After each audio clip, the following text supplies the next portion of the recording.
climate change, the effects after the 2 degrees Celsius limit. We only have 12 years left to reduce emissions before abrupt and catastrophic climate change. Words like these have been commonly found in the media in recent times, and for an average citizen, this justifiably creates a large amount of concern. It's commonly discussed how to stay under this limit, but unfortunately, it's rarely discussed what it actually means for the effects. It's important to understand the effects because the average citizen won't care about climate change action if they don't understand what the effects will be or how it will affect them. So, what does the 2 degrees Celsius limit mean for the effects of climate change? Well, as we reach the 2 degree limit, the effects of climate change will become more and more extreme. First off, heat waves.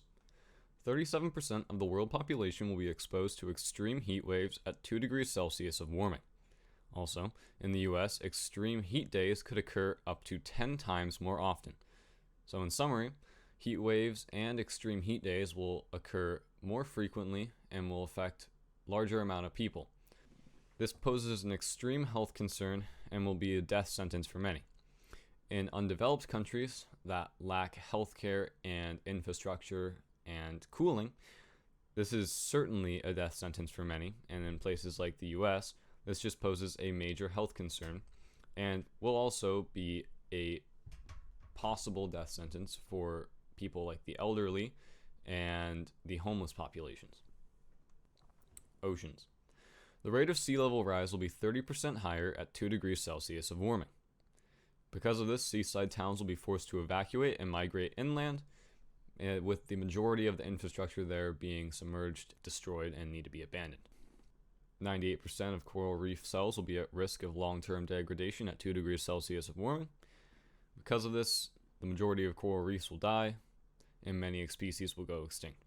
Now, this doesn't necessarily mean at 2 degrees Celsius of warming they will die instantly, but what this does mean is that over time, the vast majority, up to 98%, will die and will be put on a fast track to death, and the species that depend on these coral reefs will also die. It's also just a shame, as these coral reefs are quite beautiful and we will end up losing them if we reach this 2 degree limit. So agriculture is one instance where some places will have a positive change, although many areas will actually have negative effects as well. For example, tropical regions will have substantial reductions in agricultural yields, whereas high latitude and colder regions will have increases in yields.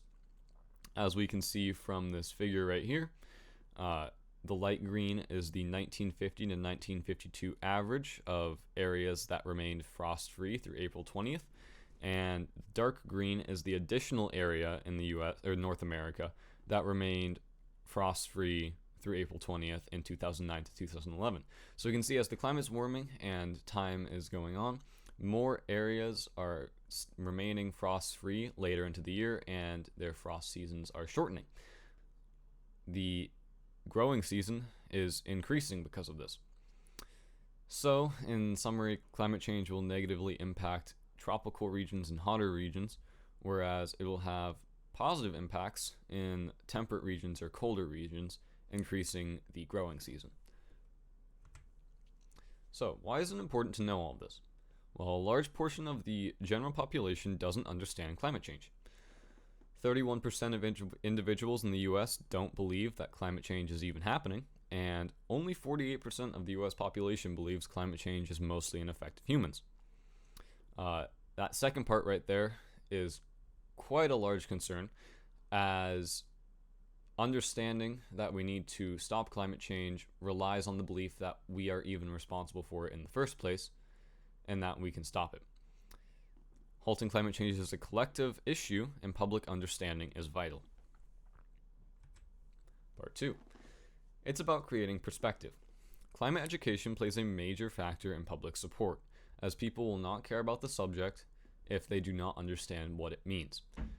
Individuals subjected to a 1-year climate education course reduce their emissions by 2.86 tons of CO2 per year more than the average citizen, based on the average citizen in California. People subjected to a climate education course focusing on climate deadlines, such as the 2 degrees Celsius limit that we are discussing now, are more likely to state climate change as a priority for the government. Climate change education, especially deadline-based education, gathers public support. In conclusion, increasingly extreme effects from climate change will become a reality at 2 degrees Celsius of warming. Weather, oceans, agriculture, and much more will be affected. Because of this, is this really an issue that we want to put off? Climate change is paramount to public support. Be sure to educate your peers and especially discuss with them the subject of 2-degree limits and its effects. In the end, we are all in this together.